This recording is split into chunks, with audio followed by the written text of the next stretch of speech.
This is Ken Ferry with this week's Boots in the Field. Wow, what a great week this has been for growth and development.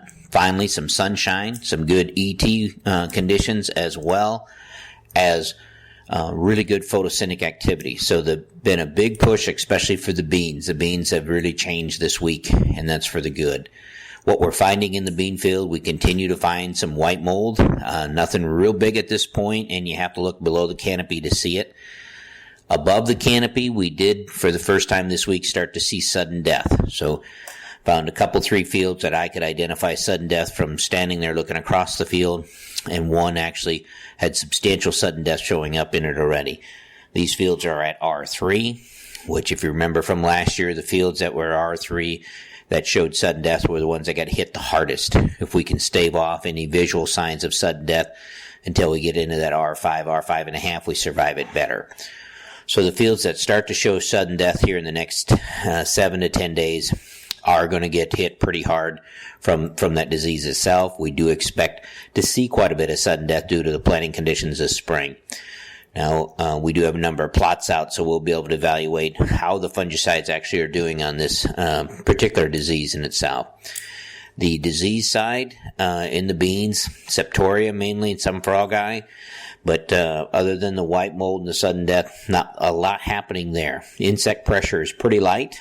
About the major insect issues out there that we have to deal with is a light dusting of aphids here and there. They don't seem to be creating any trouble or gaining momentum from last week. Probably a bigger concern you might see from an insect issue is grasshoppers. Some of these waterways are just loaded with very small grasshoppers that are easy to kill at this time. If you guys are thinking about managing these grasshoppers so they don't beat up the edges of the field, now's the time to spray them. When they get so big, they start ricocheting off the pickup when you're driving through there. It's pretty hard to stop. As I look at this bean crop, my mid-group 2s, my 2.5s, 2.4s are well into R4, and the pod set doesn't look that exciting. The base of that plant's going to be hard to add pods to. We're going to have to add them to the top itself. And they're not going to grow a lot more. They're going to add another 3-4 inches. So we're going to have some wide row early beans that aren't going to close, which you know what that does from a weed pressure standpoint.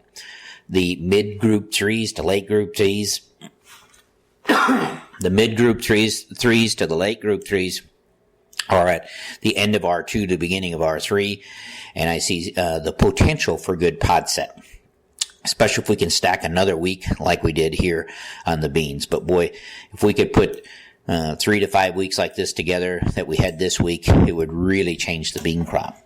Out on the corn front, I saw everything from 0 yields to about 220 out there. As we get north of Route 136, we're checking more 140 to 200.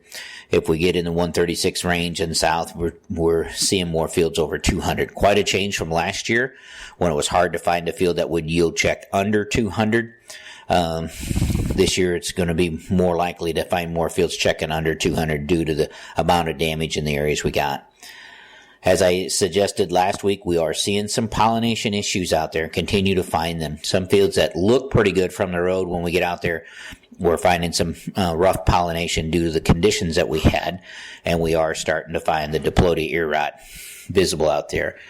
The ears that we looked at last week that had white tips with yellow bases on them, starting to see them now go ahead and abort those white tips. So be careful when you're doing your yield estimates out there that you don't add those white kernels in with your yellow ones when you're making the count itself. Disease pressure in the cornfields is strong and is definitely higher than it was a week ago. So as we talk about most of these diseases increasing every 3 to 5 days or doubling every 5 days, that is definitely happening out there in the cornfields. So some of these fields that were moderate last week are pretty heavy this week in itself. So from a disease perspective, I think we're going to have a lot of disease to deal with because the fields that we sprayed 3 weeks ago, we could tell are starting to let loose, meaning the disease is starting to ramp back up. Again, we're looking at mainly gray leaf spot, northern, and eye spot out there that seems to be beating it around. Insects pretty clean in the corn.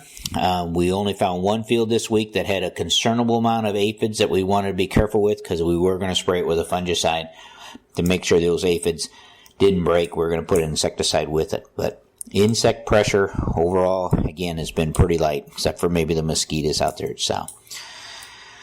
I don't think we're going to see much in the line of aphids that would build to cause us to actually have to spray these cornfields in itself.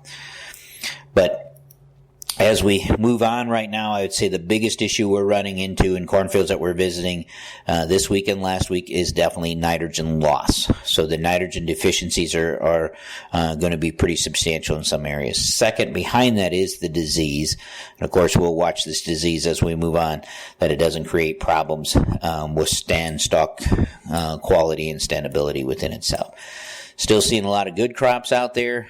Nothing compared to what we were looking at last year.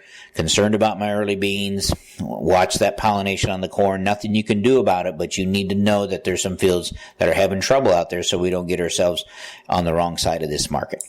With that, we'll talk to you next week. Keep it safe.